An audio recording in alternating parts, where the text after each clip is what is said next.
Hi everybody. Today I will be introducing accounting, or what is known as the language of business. Now before the thought of how dry this is going to be kicks in, let's visit a current hot conspiracy. Some people believe our birth certificates are issued as forms of ownership or claimantship over us. After exploration of the three basic concepts related to accounting, you should be able to conclude what to believe with accuracy. Basic accounting encompasses three aspects: the basic equation, the balance sheet, and the income statement. Those are the three that we are going to explore in this speech.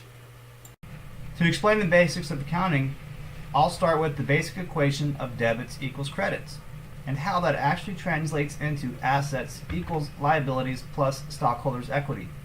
The second concept I'll dive into will be the difference between revenue, expense, and net income, more commonly known as profit.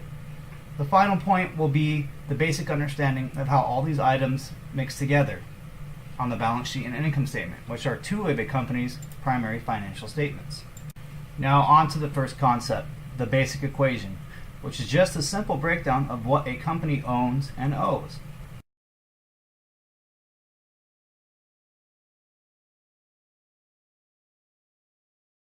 As we can see, the basic equation is broken down into assets, which include physical items such as cash, land, and equipment. Next, we see liabilities, which includes all the bank loans and any other loans that a company takes out. Stockholders' equity is the final part of the equation and includes all the money stockholders have invested into the company.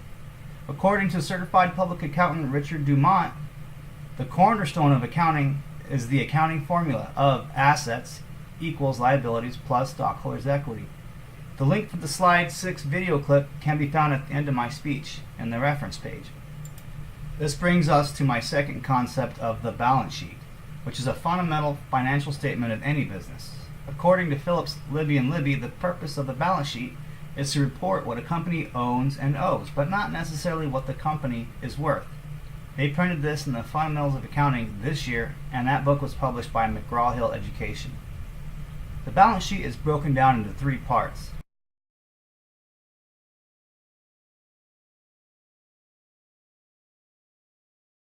Assets being the first part, which includes everything of value the company owns. Again, these are items such as land, cash, and expected earnings. The second part of the balance sheet is liabilities, and this includes everything the company owes to outside parties, besides stockholders. This includes bank loans, also known as notes payable, and accounts payable. The final part is all the outstanding amount owed to stockholders in the form of stock issued. And the third part also includes retained earnings, which is the amount of net income, profit, earned in the year prior. Retained earnings is pulled from the income statement and will be a part of my third final concept. The income statement is comprised of three distinct parts, those parts being revenue, expense, and net income.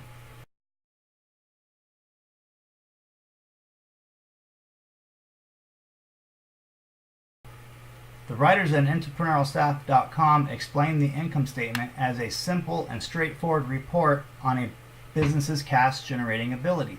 They painted this basic and accurate picture this year on their site. So just like the balance sheet, let us explore what the words in the income statement mean. Revenue is all the money the company has made during the operation of its business this year. This is the gross amount of money the company has generated on its own, ignoring any deductions. The second part is the expenses. This includes all expenses incurred during the operation of the business this year. So taxes, rent, supplies, equipment purchases are all expenses. Using your company money to buy yourself a candy bar is not an expense, it's just sloppy ownership. The final part of the income statement is called net operating income, or how non-accounting personnel know it, profit. Net operating income is the amount of revenue the company takes after paying all of its expenses. So the equation revenue minus expense equals net operating income. Now you can hopefully see how the basic equation of how assets equals liabilities plus stockholders' equity makes sense and has to balance.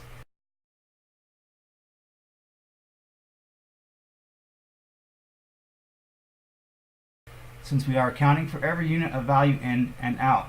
Also how this equation is broken down and balanced on the balance sheet, hence the name balance sheet.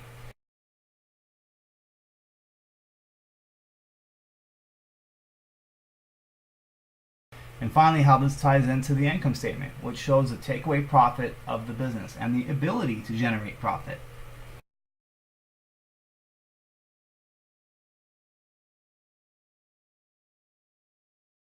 Now on to the birth certificate issue.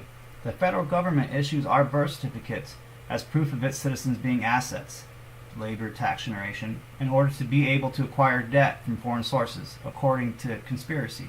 Does this make sense?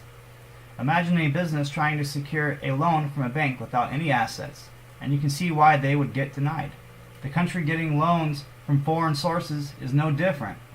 So that leaves the birth certificate issue up to my listeners. And if you took away the vitals from this speech, you now have the tools to decide on your own. Thanks for listening, and with that I leave you with my references.